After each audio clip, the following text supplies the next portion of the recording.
Donald Trump और नरेंद्र मोदी के बीच वाकई दोस्ती बची है या फिर अब तनाव कम होना मुश्किल दिख रहा है। बार बार मोदी को महान बताने वाले ट्रंप क्या टैरिफ वाली लाइन खींचकर कोई नया गेम खेल रहे हैं या फिर बातचीत करने के अलावा उनके पास कोई ऑप्शन बचा ही नहीं?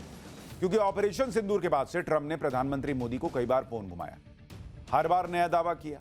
इस बार भी कहानी लगभग वैसी है। रूस से भारत के तेल खरीदने को लेकर ट्रंप कई बार कह चुके हैं। एक बार फिर भारत ने इस पर सहमति नहीं जताई कि ना, ऐसा हुआ ही नहीं।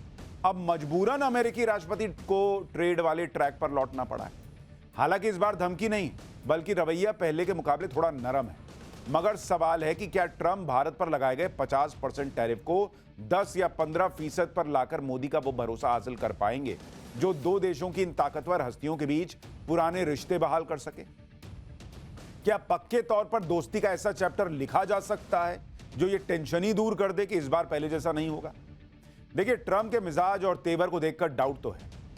बॉस इसीलिए कहा जा रहा है कि ट्रंप अब बहुत भरोसे के लायक बचे ही नहीं। और आज की इस एक्स्ट्रा क्लास में आपको सिलसिलेवार तरीके से बताऊंगा कि टैरिफ को लेकर ट्रंप की भाषा क्यों बदल रही है, मोदी ने किन किन मोर्चों पर उन्हें झुकने को मजबूर कर दिया है, और ट्रंप जितना देरी करेंगे अमेरिका के लिए सिचुएशन क्यों और क्रिटिकल होती जाएगी। शुरुआत इस रिपोर्ट के साथ। एक तरफ डोनाल्ड ट्रंप का दावा है, नैरेटिव है, धमकी है, झूठ है। दूसरी तरफ नरेंद्र मोदी का विश्वास है, स्टैंड है, जवाब है। लबोलवाब यही कि अजी उन पर कैसा एतबार, जो कभी कहते थे जिगरी यार मगर आज खाली पीली आंखें दिखा रहे हैं। और कैसे भरोसा कर लें उस जुबान का जो 6 महीने में पलटी मार चुकी है कई बार। हम उन संस्कारों में पले बड़े हैं जहां राष्ट्र नीति ही राजनीति का आधार है। I just spoke to your Prime Minister today. We had a great conversation. We talked about trade. We talked about a lot of things, but mostly the world of trade. He's very interested in that. बातचीत जारी है और जब निर्णय पे आएंगे तब आपको जरूर अवश्य सूचना दे देंगे। यह सच है कि सितंबर में भारत ने हर दिन रूस से 16 लाख बैरल कच्चा तेल मंगाया, जो कि जनवरी अगस्त के 17.6 लाख बैरल प्रतिदिन के मुकाबले कम है। मगर अक्टूबर के पहले हफ्ते में यह आंकड़ा 17.7 लाख बैरल प्रतिदिन पहुंच गया। इस आंकड़े में तब उछाल आया है जब भारत को 2023 में रूस से मिलने वाले एक बैरल पर $23 की बचत होती थी, जबकि अक्टूबर 2025 आते आते सिर्फ $2 से $2.5 प्रति बैरल ही फायदा हुआ है। रूसी तेल पर कम हुए डिस्काउंट के बावजूद भारत ने इस साल 3.8 अरब डॉलर रुपए बचा लिए। और व्हाइट हाउस में दिवाली मनाने के बाद ट्रंप दावा करते रहे कि भारत रूस से तेल नहीं खरीदेगा।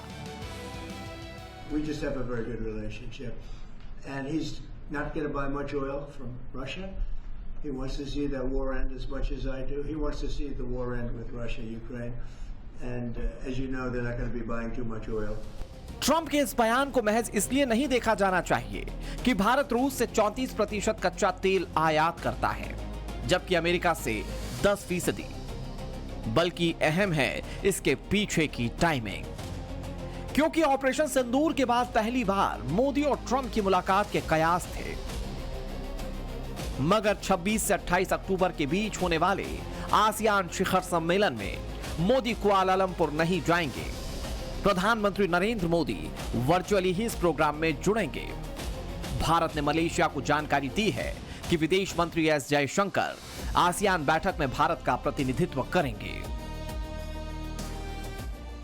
प्रधानमंत्री नरेंद्र मोदी और अमेरिकी राष्ट्रपति डोनाल्ड ट्रंप की मुलाकात की उम्मीदें हाल फिलहाल में बिल्कुल ही खत्म हो गई, क्योंकि आसियान समिट के बाद नवंबर में जोहानिसबर्ग में G20 समिट होना, वहां ट्रंप पहले ही कह चुके कि मैं नहीं आऊंगा। क्वाड देशों का अगला शिखर सम्मेलन अभी तय ही नहीं है।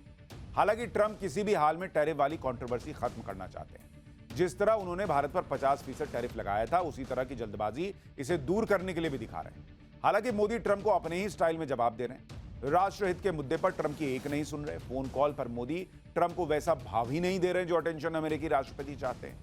मोदी ने खुले मन से कह दिया भाई कि मैं समझौता नहीं करूंगा। मोदी नेशन फर्स्ट वाले सिद्धांत पर अड़े हुए हैं और इसीलिए भारत पर अमेरिकी टैरिफ लागू हुए 2 महीने का वक्त हो गया, लेकिन पीएम मोदी ने एक कदम पीछे नहीं खींचा। भाई साहब, यहां बात सिर्फ 2 देशों के रिश्तों में आ रही अड़चन की नहीं है, बल्कि ट्रंप के अड़ियल रवैये की है। और जब मोदी ने बहुत सारे विकल्प निकाल लिए तो ट्रंप को लगने लगा कि कहीं बहुत ज्यादा देर ना हो जाए। इसलिए भाई अब सोच रहे हैं कि टैरिफ पर फाइनल बातचीत जितनी जल्दी हो जाए उतना अच्छा है। ये तो वही बात हो गई कि परचून की दुकान पर नहीं गए, झोला लेके गए, खाली तो वापस लौटेंगे नहीं। फिर चाहे 1 किलो चीनी के बदले 100 ग्राम आटा ही ले लो, कुछ भी ले लो, लेकिन दिखाओ कि मैंने खरीदा है। प्रधानमंत्री नरेंद्र मोदी कूटनीति में माहिर हैं, जबकि डोनाल्ड ट्रंप यथार्थ को समझे बगैर स्ट्रॉ क्लचिंग यानी हवा हवाई में ज्यादा रहते हैं। इसीलिए उनकी सौदेबाजी वाली विदेश नीति को मोदी प्रेडिक्ट करने के बदले स्मार्ट मूव के साथ जवाब दे रहे हैं। कयास है कि ट्रेड डील के लिहाज से नवंबर का महीना टर्निंग पॉइंट हो सकता है और डिसाइड मोदी करेंगे कि ट्रंप से कब मिलना है। एक्सपर्ट्स भी यही मानते हैं कि पीएम नरेंद्र मोदी ट्रंप से तभी मिलना चाहेंगे जब डोनाल्ड ट्रंप के एग्रीमेंट से मुकरने के चांस ना हो। And we are talking to the United States, of course, but we don't do deals in a hurry, and we don't do deals with deadlines or with a gun on our. India looks long term. India never takes decisions in a rush or on the pressure of the moment. And we've accepted if there's a tariff on us, there is a tariff on us. We are looking how to overcome that. We are looking at newer markets. We are looking at a stronger demand impetus to within the Indian economy. So we have a very resilient structure. अमेरिकी reports दावा कर रही हैं कि Trump tariff पर U turn लेने का मन बना चुके हैं। हालांकि ट्रेड डील से पहले कुछ मुद्दों पर मंथन का लंबा दौर चला। भारत अमेरिका से गैर जीएम मक्के का आयात बढ़ा सकता है, हालांकि इस पर इंपोर्ट चार्ज 15% ही रहेगा। भारत ऐसा इसलिए करेगा क्योंकि पोल्ट्री फीड, डेयरी और इथेनॉल सेक्टर में घरेलू मांग बढ़ रही है। अमेरिका से आने वाली हाई एंड मोटरसाइकिल और मेडिकल डिवाइसेस में भी थोड़ी छूट दी जा सकती है और इसके बदले भारत से अमेरिका भेजे जाने वाले कपड़े, ज्वेलरी, हैंडीक्राफ्ट्स और कुछ इंजीनियरिंग सामानों को बड़ी राहत मिलेगी। यानी एक तरह से कहें तो ट्रंप के लिए मोदी के आगे सरेंडर वाली सिचुएशन है। ऐसा इसलिए हो रहा है क्योंकि भारत ने कई विकल्प तलाश रखे हैं।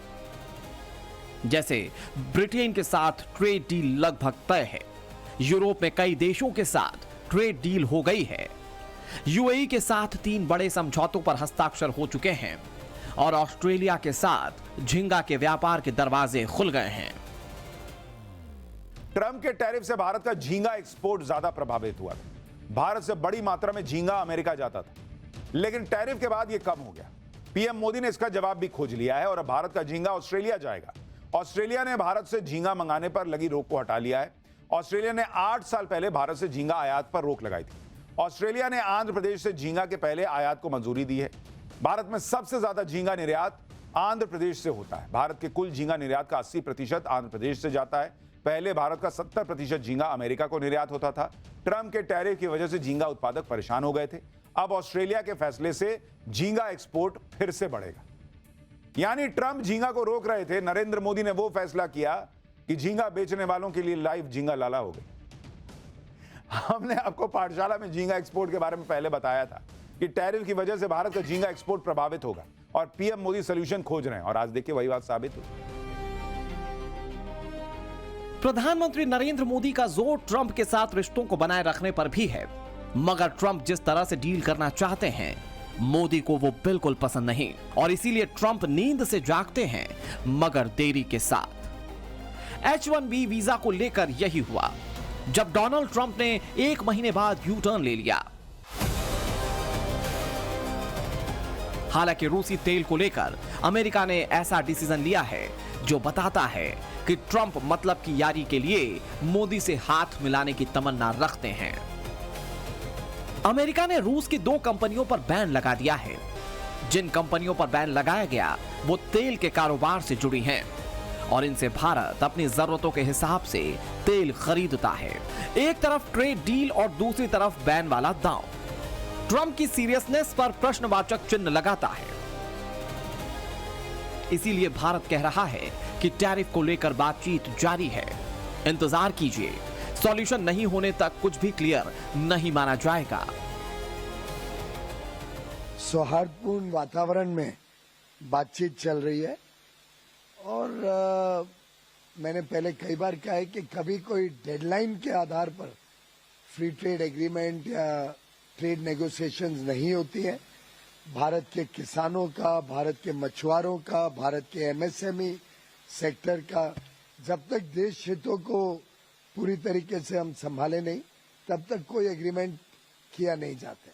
बहुत अच्छी तरीके से बातचीत चल रही है, बातचीत जारी है और जब निर्णय पे आएंगे तब आपको जरूर अवश्य सूचना देंगे। Donald Trump make America great again की बात करते हैं, मगर दिमाग कारोबारी वाला चलाते हैं। जहां ज्यादा नफा नुकसान नजर आता है वहां मोल भाव करने लग जाते हैं और यही मोल भाव भारत के साथ करने को तैयार है। प्रेशर ट्रंप पर इसलिए भी ज्यादा है क्योंकि बेहतर बारिश की वजह से भारत में दाल का प्रोडक्शन बढ़ने वाला है, जो कि नरेंद्र मोदी की नेगोशिएटिंग वैल्यू के लिहाज से प्लस पॉइंट है। भारत को पहले के मुकाबले अमेरिका से दालें कम मंगानी पड़ेंगी। इस साल हिंदुस्तान में दिवाली पर 6 लाख करोड़ से ज्यादा का बिजनेस हुआ। पिछले साल दिवाली पर कारोबार का आंकड़ा था 4,25,000 करोड़। एक तो जीएसटी कट की वजह से मार्केट में बूस्टर डोज मिली, 87% ग्राहकों ने स्वदेशी उत्पादों को चुना और फिर 8 साल बाद भारत में रिटेल महंगाई 1.5% के लेवल पर है, जो कि बहुत अच्छे संकेत हैं। वहीं अमेरिका पर महंगाई का दबाव बढ़ गया है। अगर डोनाल्ड ट्रंप ने भारत के साथ जल्द डील साइन नहीं की तो 25 दिन से 7.5 लाख सरकारी कर्मचारियों को सैलरी नहीं दे पाने वाले अमेरिका में चीजें सुलझने की बजाय उलझती जाएंगी।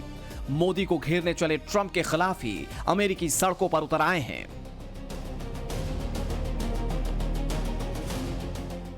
Washington DC, New York, Chicago, Miami और लॉस एंजलिस में हजारों लोगों ने डोनाल्ड ट्रंप की नीतियों का विरोध किया।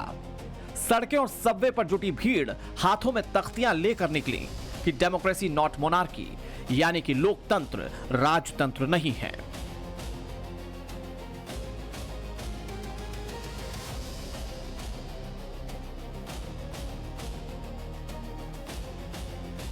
ट्रंप के आलोचक उनके दूसरे कार्यकाल में लिए गए कुछ फैसलों को न सिर्फ लोकतंत्र के लिए खतरा मान रहे हैं, बल्कि असंवैधानिक बता रहे हैं।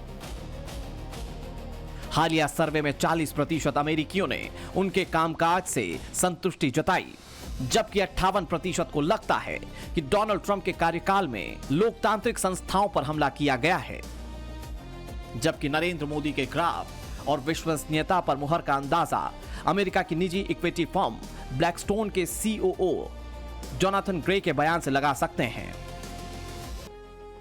ट्रंप के मुकाबले दुनिया क्यों मोदी पर भरोसा कर रही है, ये उसका सबूत है। यही है मोदी की क्रेडिबिलिटी और इसीलिए भारत का 24 देशों के साथ निर्यात लगातार बढ़ रहा है, जो कि 129 बिलियन डॉलर का है। मतलब भारत के एक्सपोर्ट का लगभग 59%। ये दक्षिण कोरिया, यूएई, जर्मनी, टोगो, मिस्र, मैक्सिको, रूस से लेकर Kenya, Nigeria, Canada, Poland, Sri Lanka, Thailand, Brazil, Belgium और इटली हैं। यानी भारत एक्सपोर्ट को डाइवर्सिफाई करने में लगा है। हालांकि सवाल यह है कि क्या यह काफी है? मोदी के मलेशिया नहीं जाने और ट्रंप की उम्मीदों को झटका देना क्या भारत के लिहाज से बेहतर है? तो माना जा रहा है कि कुछ सेक्टर के लिए ट्रेड डील पर सॉल्यूशन बूस्टर डोज की तरह हो सकता है। म्यूचुअल फंड का अमेरिकी ट्रेड से कोई कनेक्शन नहीं है, मगर बीते 7 साल में पहली बार म्यूचुअल फंड नेगेटिव हो गया। सितंबर में भारत को टैरिफ की वजह से 27,000 करोड़ के नुकसान का दावा किया जा रहा है। दिवाली की वजह से घरेलू डिमांड ने मार्केट को साधे रखा था, मगर अब टेक्सटाइल और जेम्स ज्वेलरी को लेकर काफी चुनौतियां हैं। हालांकि अच्छी बात यह है कि भारत ने दूसरे देशों में 6.74% का निर्यात बढ़ा दिया है।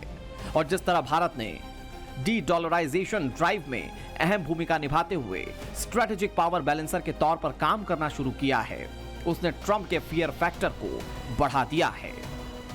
India, as you know, has told me they are stop. You know, it's a process. You can't just stop it. But by the end of the year, they'll be down to almost nothing.